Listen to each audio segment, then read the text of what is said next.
I'm very grateful that I was removed from LD at the end of 7th grade, and that in some ways that label didn't follow me.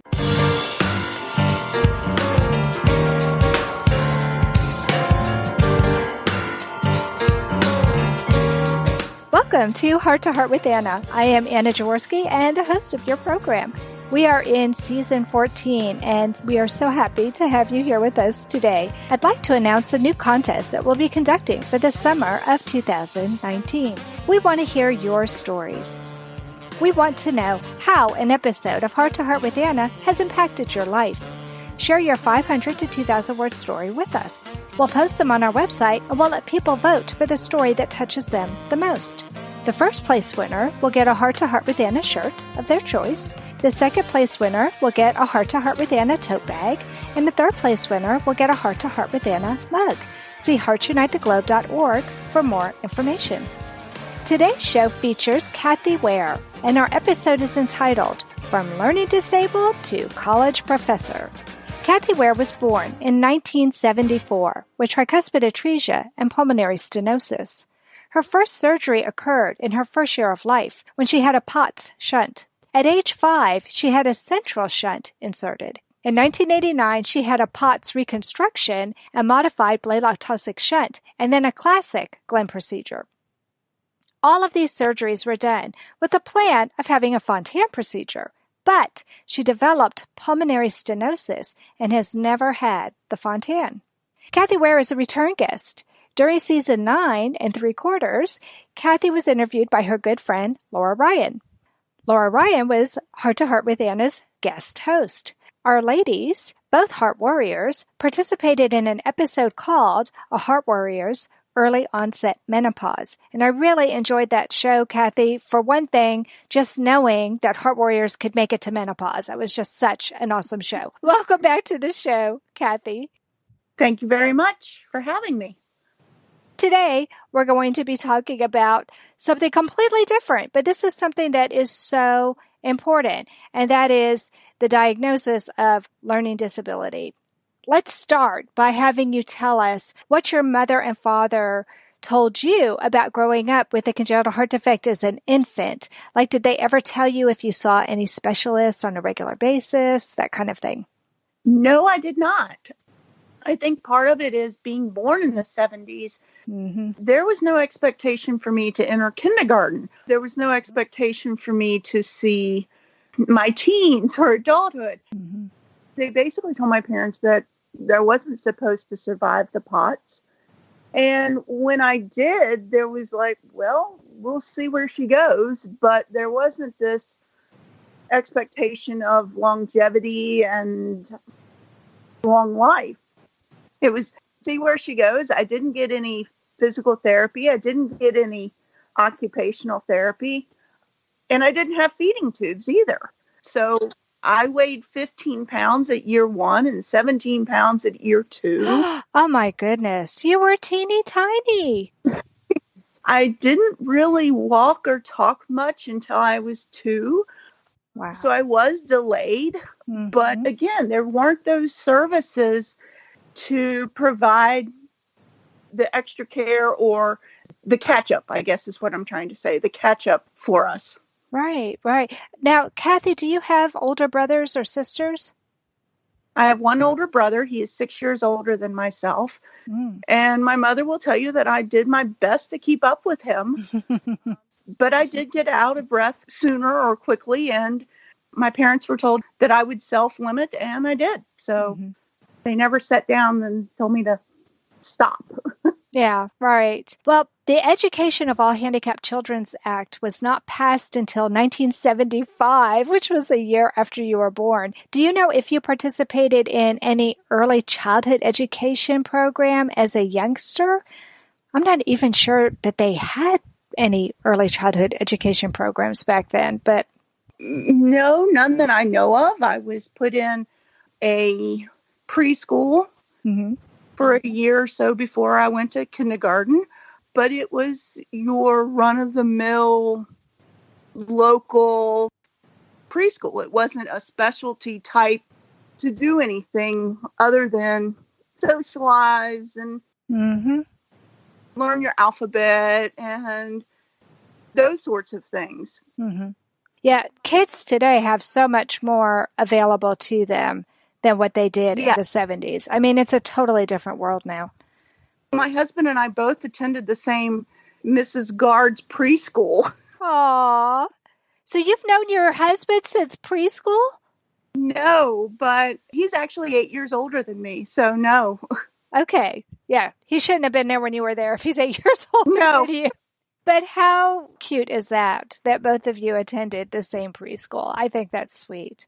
Okay, so let's talk about your elementary school years, because by the time you were born, they had the legislation that handicapped children would be allowed to attend public schools. You know, I remember being in elementary school and the first time I saw a kid come into school in a wheelchair and everybody was like, oh, you know, I didn't know that there was legislation passed to allow that kid to be there. But before 1975, if you had a handicapped child, they just stayed home.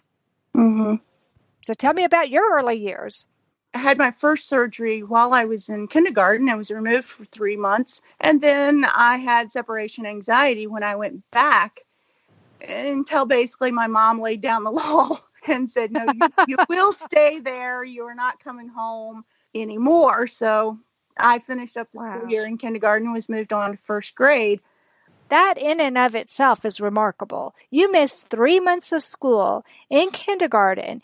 You had an open heart procedure, and yet you still passed to first grade. They didn't hold you back. That's pretty remarkable. No, they did not.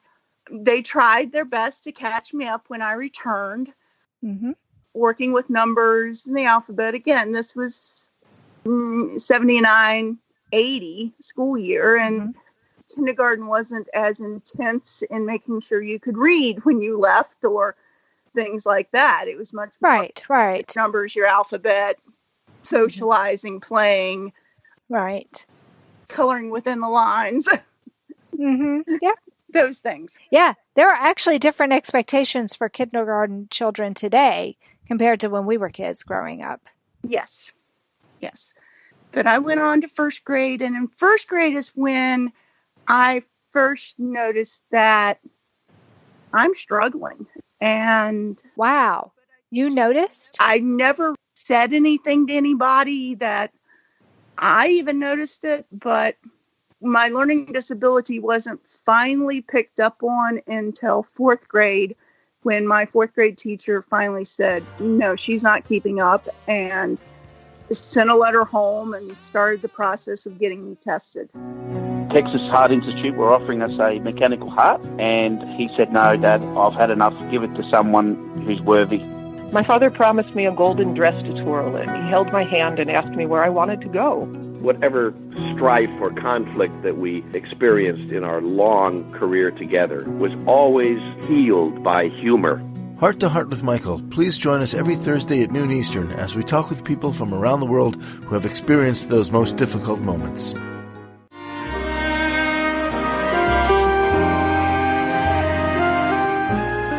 Home Tonight Forever by the Baby Blue Sound Collective. I think what I love so much about this CD is that some of the songs were inspired by the patients. Many listeners will understand many of the different songs and what they've been inspired by. Our new album will be available on iTunes, Amazon.com, Spotify. I love the fact that the proceeds from this CD are actually going to help those with congenital heart defects. Enjoy the music. Home Tonight Forever.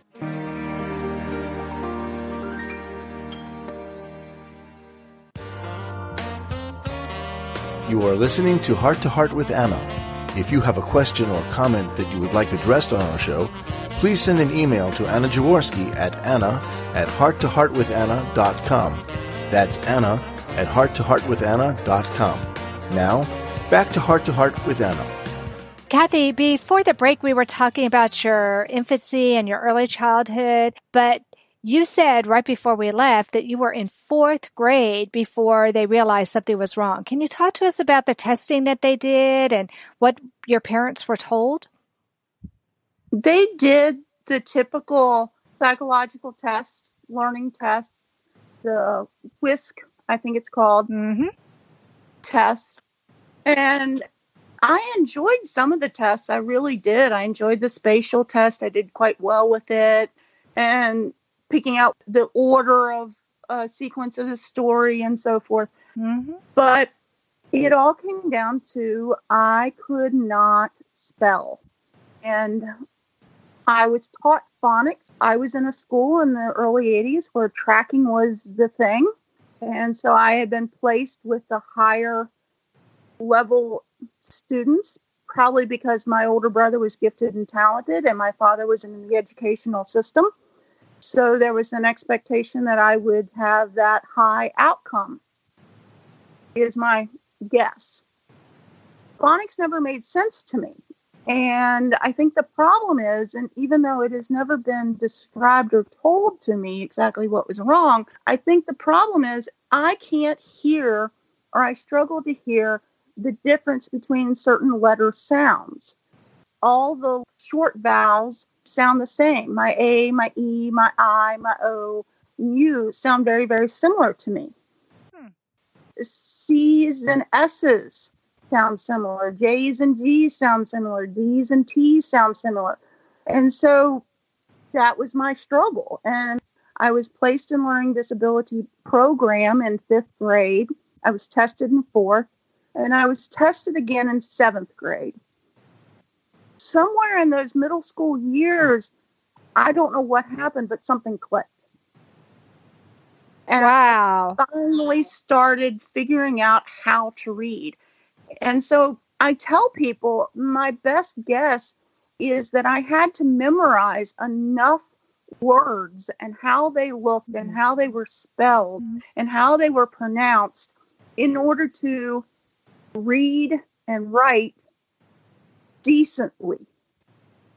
I am forever grateful for whoever came up with spell checker. I think it's the greatest invention ever made. Oh my gosh, absolutely. Well, it sounds to me like you had an auditory processing problem and that over time you learned to compensate for that auditory processing problem, and it just took you years. And it sounds to me like you were a people pleaser.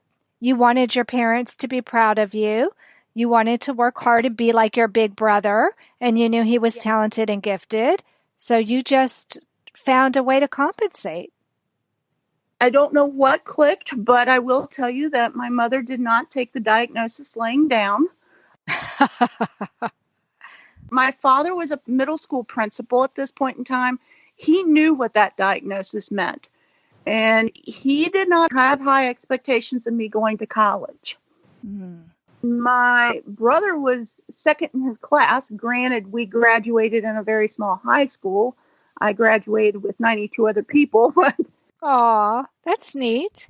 He was second in his class, probably a class of maybe 100 or less. But he was very, very smart. He was gifted and talented and all those things. But my mother was a preschool teacher. And beyond high school, had no formal education, but I can tell you my summers were filled with workbooks and spelling and reading and all those things. I remember playing Boggle and to try to work on my spelling. And she did everything she could to make sure that I could learn to read and write and spell. She was your special education teacher. In some ways, yes. Yes, she was. Is she still alive? Yes. We need to say thanks, Mom. She'll be 80 next month. So. Oh, my goodness. Wow. She'll be 80 next month. She was ahead of her time. Yes. I don't know how she did it, but she raised me to be very independent, stubborn, and and to not take no laying down. Good for her. Wow. Well, you were raised really at the beginning era of public education for all handicapped students. Do you think that was an advantage or a disadvantage for you? I don't know, because my parents never let me think of myself as handicapped. So I don't know that they thought of me as handicapped. So in that regard, I think it was an advantage for me. And the other advantage is I think that having been in a very small rural community school, even though I was in tracking and starting in 5th grade, I was put back with the slower learners, and 5th through 7th was middle school for me. 8th grade started high school for me. Oh, wow. At the end of 7th grade, I was kicked out of LD. Really? Yes. They basically said, we can no longer do anything to help you. You basically accomplished everything we could have dreamed for you. Oh, my gosh. How awesome is that? Wow. And so high school, even though I had been tracked with the slower learners through middle school, in high school, I was given, again, free range to pick whatever accelerated classes I wanted to take. But my mom will tell you that my brother would come home and study for the same sort of class for 15 minutes and go ace the test. And I would come home and study for 3-4 hours and go. Oh, wow. Wow. So you still had the same ability, but it didn't come as easily for you. No. And I will tell people I was very prepared for college because I just kept doing what I'd been doing. Right, Where right. My brother was like, oh my gosh, what happened? It's kind of a rude awakening to him that he was actually going to have to apply himself a little bit harder. Yes. So it sounds to me like you had no special services, no note takers, no extra time for taking tests. You know, some of the current modifications that we hear kids have in school today, you didn't have any of that. No. I may have been allowed more time or possibly a separate room to take my test, but I never had a note taker. I never had someone read the test to me. None of that. Now, I personally, looking back, I wish I would have had someone to read the test to me for my SATs, just because there were probably words on there that I knew, but I had never seen before. And again, going back to my issue with words, I had no idea what that word was. Right. You couldn't fall back on phonics to help you figure it out because you were using a whole word reading technique. Yes, that would be my guess. And that's what I think today. And I even tell people today, if you give me a word that I've never seen before, you're going to get some letters in there and probably a strange order of letters that you've never seen in that word before. Are you telling me you're a creative speller, Kathy? Oh, yes. And I will do my best to sound it out. And I'm better at doing that than I was in first grade because I kind of had enough experience with words to kind of understand how they're structured and stuff like that. But you will get some funky letters in there if I've never seen or heard of the word before. That's so interesting. So what you're saying is that you have a greater understanding of metalinguistics, but it's still something that you struggle with. Yes. And yet, we know from the title, and I know from knowing you personally, that you've gone on to become a professor yourself. And we'll talk more about that in just a minute. Hi, my name is Jamie Alcroft, and I just published my new book, The Tin Man Diaries. It's an amazing story of my sudden change of heart as I went through a heart and liver transplant. I can think of no better way to read the Tin Man Diaries than to cuddle up in your favorite Hearts Unite the Globe sweatshirt and your favorite hot beverage, of course, in your Hearts Unite the Globe mug, both of which are available at the Hug Podcast Network online store. Or visit heartsunitetheglobe.org.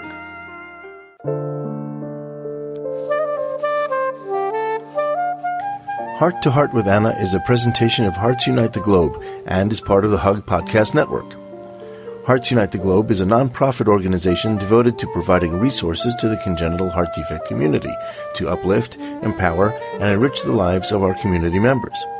If you would like access to free resources pertaining to the CHD community, please visit our website at www.congenitalheartdefects.com for information about CHD, the hospitals that treat children with CHD, summer camps for CHD survivors, and much, much more. Kathy, in this segment, I really want to talk to you about your decision to become a college professor. That's a lofty goal. When did you decide that you wanted to pursue that profession? I can't say that there was a decision made. Really? But you come from an educational family. Mom and Dad were both teachers. And what did your brother do? Did he become a teacher too? No, my brother's a mechanical engineer for the government. Oh, okay. Something totally different. Okay. And I swore, because of my father and my mother, that I would never go into education. I started my college career as a nursing major because that was my dream all my life. Okay. But I began to realize that I couldn't physically be a nurse because of my heart defect. Mm-hmm. It's a very physically demanding profession. Yes. But so is teaching sometimes. I was a teacher. I was on my feet all day long. I sit and lecture. Okay. That's how I accomplish it. So I graduated with a degree in psychology and left college not knowing what I wanted to be when I grew up. I think there are a lot of people in that situation. I got married. We moved away. We moved back. And shortly, like 3 weeks after we moved back, my dad died. Oh, I'm so sorry. I knew that I needed a position or a job that would allow me the flexibility to be there for my mother. Mm-hmm. And so I started looking at medical coding and billing. Okay. I went back to school and learned how to be a medical coder and biller. And I worked in that in a doctor's office for 2 years and became a certified professional coder. I'm sorry. That just kind of amazes me. You had problems with reading and spelling, and you became a professional coder. Isn't that amazing? Yes, that was what I did. And I passed the national, very difficult certification exam for it. Wow. So I went and worked in that field for 2 years. And once I became certified, I wanted to find another job, a little bit higher pay. And I began to look. And without sounding too religious, God hit me in the head with a brick, basically, and said, go teach. And so I finally said, okay, I'll go teach. So I started at a business college, junior college, you could say. And I was there for 6 years. And while I was there, I was teaching there because all you had to have was a bachelor's degree. I was teaching coding, medical coding and billing. Oh, okay. Well, that's perfect. I was teaching anatomy and phys, medical terminology, psychology, because that's my undergrad, human relations, ecology, or environmental science, microbiology. Wow. These are a lot of different classes. Yes. Wow. You did all of this with a degree in psychology. Yes. Impressive. Because I had a lot of those nursing classes behind me, the pre-nursing classes, that's why I was allowed to teach the medical terms and anatomy and phys and all of those things. Mm-hmm. While I was there, they came out and my boss stood up in a meeting and basically said, I need people to get more masters. So I had been looking online and I found from the University of Maryland that you could get a master's in chemistry and life science, all one line except for one class. And so that's how I got my master's in chemistry and life science. Wow. You could do that all online? All but one class. I had to do a lab class in person. Uh-huh. Well, that makes sense. That's impressive, though. So I did that locally. It was 3 years of running about as hard as I could run to do it. Mm-hmm. And my master's is in chemistry and life science. And I took classes focused on human anatomy and physiology, genetics, those sorts of things. So were you working full-time while you were going to school? They would not classify me as full-time or part-time at National College, at the business college, but I was carrying a heavy load. Yes. Wow.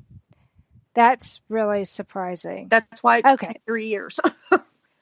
But that's not uncommon nowadays for it to take 2 to 3 years to get a master's degree, especially if you're getting a degree in a different field than what you got your bachelor's.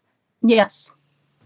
That's not uncommon at all. Wow. Well, as a special education teacher myself, I know that there are times when parents are afraid to have their children be part of the special education system because they don't want their children to have that label forever. Do you think this is something that parents should be concerned about, or that your parents were concerned about? I think they were concerned, particularly my father. He knew what that meant, that label. Like I said, my mom didn't take it laying down. The concern I have of the way kids are structured today is that I want kids to still have that flexibility to get out from under that label or out of these programs if they accomplish what they need to accomplish to show that they are going to overcome it. Right. If that makes sense. Mm-hmm. As a college professor, now that I'm at a community college, I see accommodations come across all the time for students. And I know this isn't proper to say, but I struggle with some of them. Do you? Not because I don't think that accommodations are something we shouldn't give, but if I have a nursing student who's requesting more time to take tests, I am concerned, not for the tests that I'm giving them, but for their future. Can they be a good nurse if they need more time? Do I want that person to be an ER nurse? Do I want them to be in charge of resuscitating me? That might be self-limiting, though, just like you were self-limiting with your heart defect. The amazing thing about nursing is there's so many different kinds of nurses. OR nurses have totally different responsibilities compared to a school nurse, compared to a nurse who works with cancer patients, compared to a nurse who works in a cardiac unit where, man, things are happening fast. You're right. You don't have extra time when you're in that kind of situation. There are those concerns that I do have with accommodations, because I know they can limit you in the type of jobs you're going to be able to achieve. So do you talk to your students about that? No, depending on who they are and depending on how they approach me with it. For the most part, now I teach health information management, and so time limits aren't quite as important, shall I say, right, as when I was teaching anatomy and phys. So they can have more time, they can do those things. However, I do stress to my coders that time is going to be of essence even on the job field. They're going to want you to be able to code so many records so quickly, and you're not going to have necessarily all the time you want. Even for someone who isn't learning disabled, you might not have all the time you want. Right, that's true. To investigate it. Yeah, I agree with you. And I think that's one thing that we see, too, generationally. It seems like there are differences in the way people behave. And I wonder if some of it is because of some of the accommodations that they were given. And the real world doesn't always give you those kind of accommodations. No. And I'm very grateful that I was removed from LD at the end of 7th grade. And that in some ways that label didn't follow me. Right. So what it does mean is that I worked incredibly hard for all my degrees. Right. But you're still able to achieve. And to me, that's what's so inspiring about your story, Kathy. You were able to progress to the point where now you're the teacher. I just love that story. It's amazing. So tell us what advice you have for parents of heart warriors today whose children might need those special services. I would say take them, but also push them as best you can to explore the areas that they're really interested in. I know sports can be very, very desiring to put children in. I couldn't run. I couldn't keep up with anybody. But for me, my passion has always been science. And I'm very grateful that my parents did what they could to allow me to enjoy that. I grew up on a farm. So when we butchered, I was out there with my hands in the animals trying, what's this organ? What's that? What's this do? Wow. And I think that helped me to continue to push forward in my education because there was that love of something that I could do. And that was science. I love that. That's perfect advice. Thank you so much for coming on the program today, Kathy. You're very welcome. Thank you. This was a lot of fun, and it's always inspiring to me to hear other people's stories and see how they deal with problems and turn those problems into opportunities. And I think a lot of times that's the difference between an optimist and a pessimist, is the way they attack problems. And your parents, wow, I'd love to give your mom a hug. She just sounds amazing. Well, thank you. That does conclude this episode of Heart to Heart with Anna. Thanks for listening today. Please check out our Patreon page. We'd love for you to become a patron of our program. You can check out our Hug Podcast Network page, or you can check out our website. Go to heartsunitetheglobe.org or patreon.com/heart-to-heart. That's all for today's episode. Please remember, my friends, you are not alone. Thank you again for joining us this week. We hope you have been inspired and empowered to become an advocate for the congenital heart defect community. Heart to Heart with Anna, with your host Anna Jaworski, can be heard every Tuesday at 12 noon Eastern Time.